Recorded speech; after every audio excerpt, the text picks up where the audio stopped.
This is the Sports Hub Tailgate on KarniHub.com. I'm your host, Cody Reed, alongside Hub Sports writer Jason Ahrens. Well, Jason, we've moved on into the second round of the prep football playoffs, and let's look ahead to this week and maybe recap a little bit from last week. Kearney Catholic got a little scare from Central City last week. The Halloween pun intended. Yes, the Stars did indeed. It's like they saw a ghost or something, I don't know.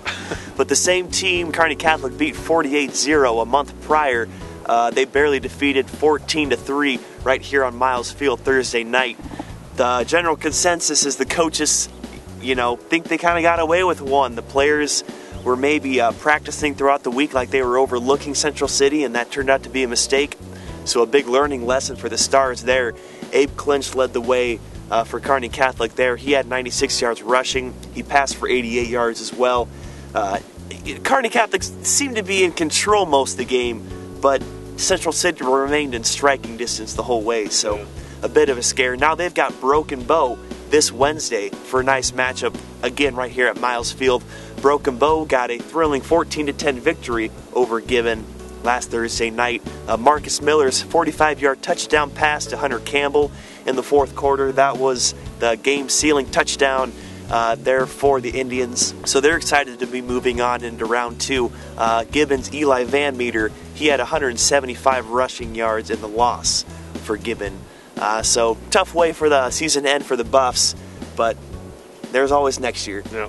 And two Hub Territory teams facing off Wednesday night should be a good one. Yep, absolutely. What other Hub Territory teams advanced into the second round here? Well, you had Loop City getting a big 40-8 victory over Overton.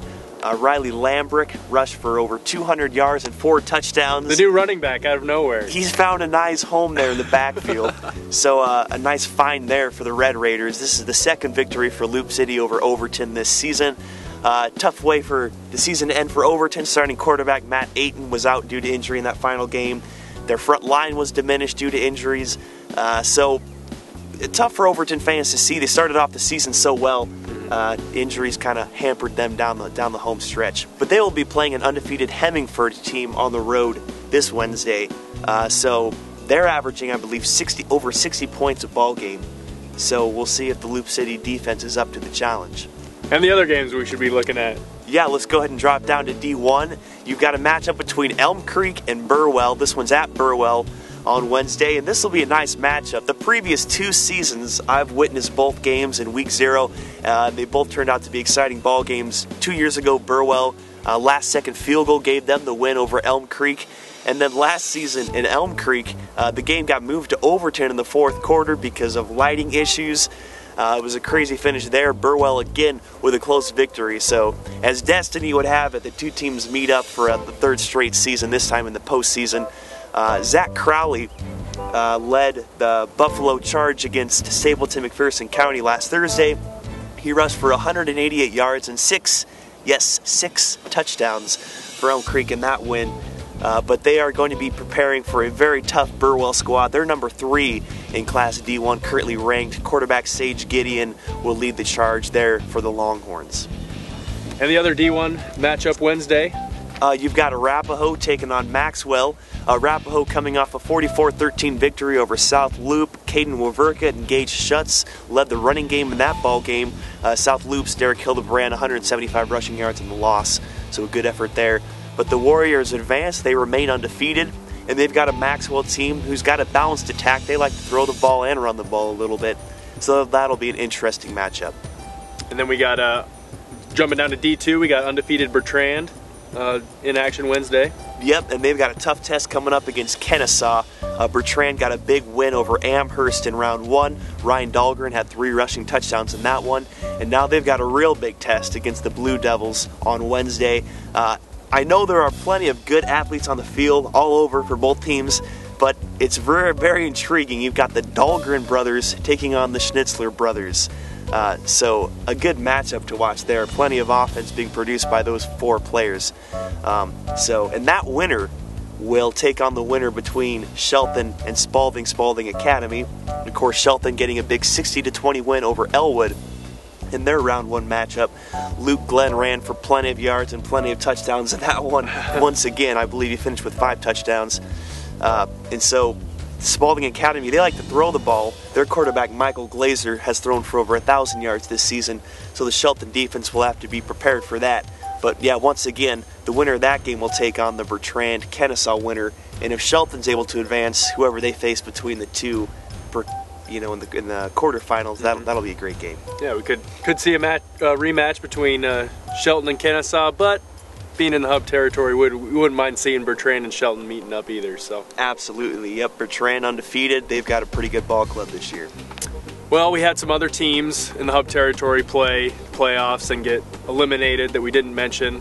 What were some of the upsets, I guess, that surprised you on Friday night and Thursday? Yeah, one of them was Gothenburg getting a big win over Cozad. Cozad defeated the Swedes 42-7 earlier in the year. Gothenburg turns around and blanks the Haymakers on the scoreboard. Tough to see for Cozad, so their season comes to an end. Also, Adams Central defeated Minden, and Southern Valley suffered a loss to Crofton.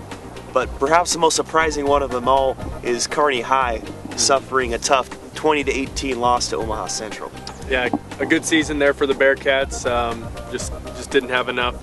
I'd like to throw out some props to wide receiver Ryan Cervantes for making a circus catch. If you haven't seen this, go to the Sports Hub blog and check out Cervantes' catch from Luke McNitt. It was pretty spectacular. That it was, absolutely. But yeah, the Bearcats, little mistakes that kind of got them. Giving up some big runs. Omaha Central controlled the time of possession. And of course, they had a couple misplays on PAT attempts that ended up hurting them. They missed their 2-point conversion attempt at the end of the game to tie it up. McNitt carried the ball, I think, 26 times for 97 yards. He also passed for over 200 yards. Caleb Lundgren was hurt early on in the ball game, so McNitt had to carry the load in the run game.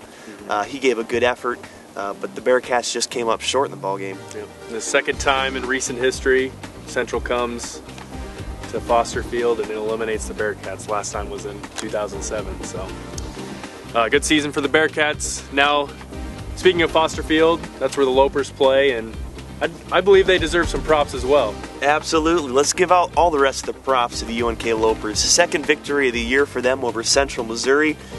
They ran all over the Mules in this ball game. Ricky Trinidad over 200 yards rushing, Matt Berry over 100 yards rushing. The defense tallied 5 sacks.